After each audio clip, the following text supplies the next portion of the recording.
परम पूज्या श्री गौ माता की जय। सच्ची बात तो यह है कि गौ माता की कृपा से हम हैं, गौ माता की कृपा से ये सारी सृष्टि है, गौ माता की कृपा से ये सारा ब्रह्मांड है।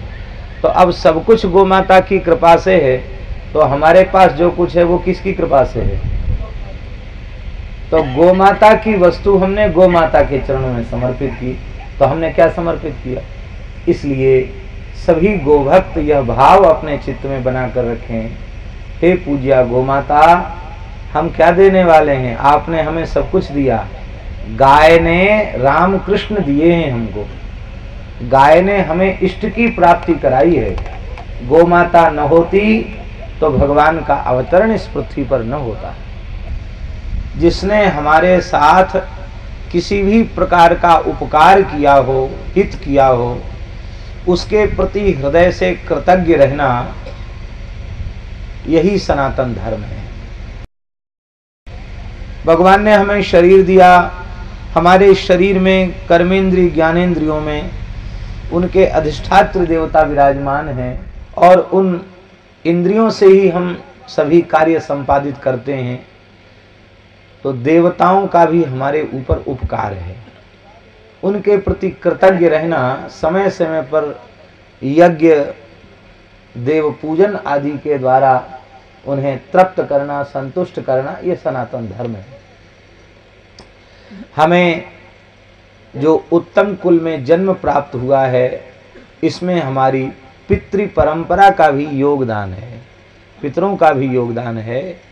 जिसके पितर अतृप्त होते हैं, रुष्ट होते हैं, इसलिए पितरों का समय समय पर श्राद्ध तर्पण आदि करना पितरों के निमित्त, ये सनातन धर्म है। पर देवताओं का मूल भी गाय और पितरों का मूल भी गाय और भगवान का मूल भी गाय, सारी सृष्टि का मूल भी गाय। इसलिए गाय की सेवा करना ये परिपूर्ण सनातन धर्म है। अब इसमें अलग से किसी को मिलाने की जरूरत नहीं है। हृदय से देवताओं का पूजन, भगवान का पूजन, भगवान की उपासना बिना गाय के संभव नहीं है। आज उपासनाएं खूब हो रही हैं, और जहाँ कहीं उपासना हो रही है उसमें समय भी खूब लग रहा है और धन भी खूब लग रहा है, लेकिन फिर भी देवता तृप्त नहीं हो रहे हैं, संतुष्ट नहीं हो रहे हैं। कारण यही है कि भले ही हम वैदिक मंत्रों का भी उच्चारण कर रहे हैं, धन का भी खूब व्यय कर रहे हैं और समय को भी लगा रहे हैं, किंतु जिन गव्य पदार्थों के अभाव में देवार्चन संभव ही नहीं है, वो पदार्थ देव पूजा में प्रयुक्त नहीं हो रहे। हम लोग बहुत भाग्यशाली हैं जो इस घोर कलिकाल में हमें गौ माता ने अपना रखा है। गौ माता की चरण रज हमें प्राप्त है, गौ माता की सेवा का अवसर प्राप्त है। और भी बड़ी बात है कि एक महान गोभक्त महापुरुष का संरक्षण, उनका मार्गदर्शन, उनका वरदहस्त, उनकी कृपा करुणा भी हम सबको प्राप्त हो रही है। ये श्री ठाकुर जी की बहुत बड़ी कृपा है। गायों से ही ब्रज है, गाय न हो तो ब्रज ब्रज नहीं रहेगा। ब्रज तो ब्रज है, पर गौ माता की सेवा करके ब्रज में ब्रज का प्राकट्य हो रहा है।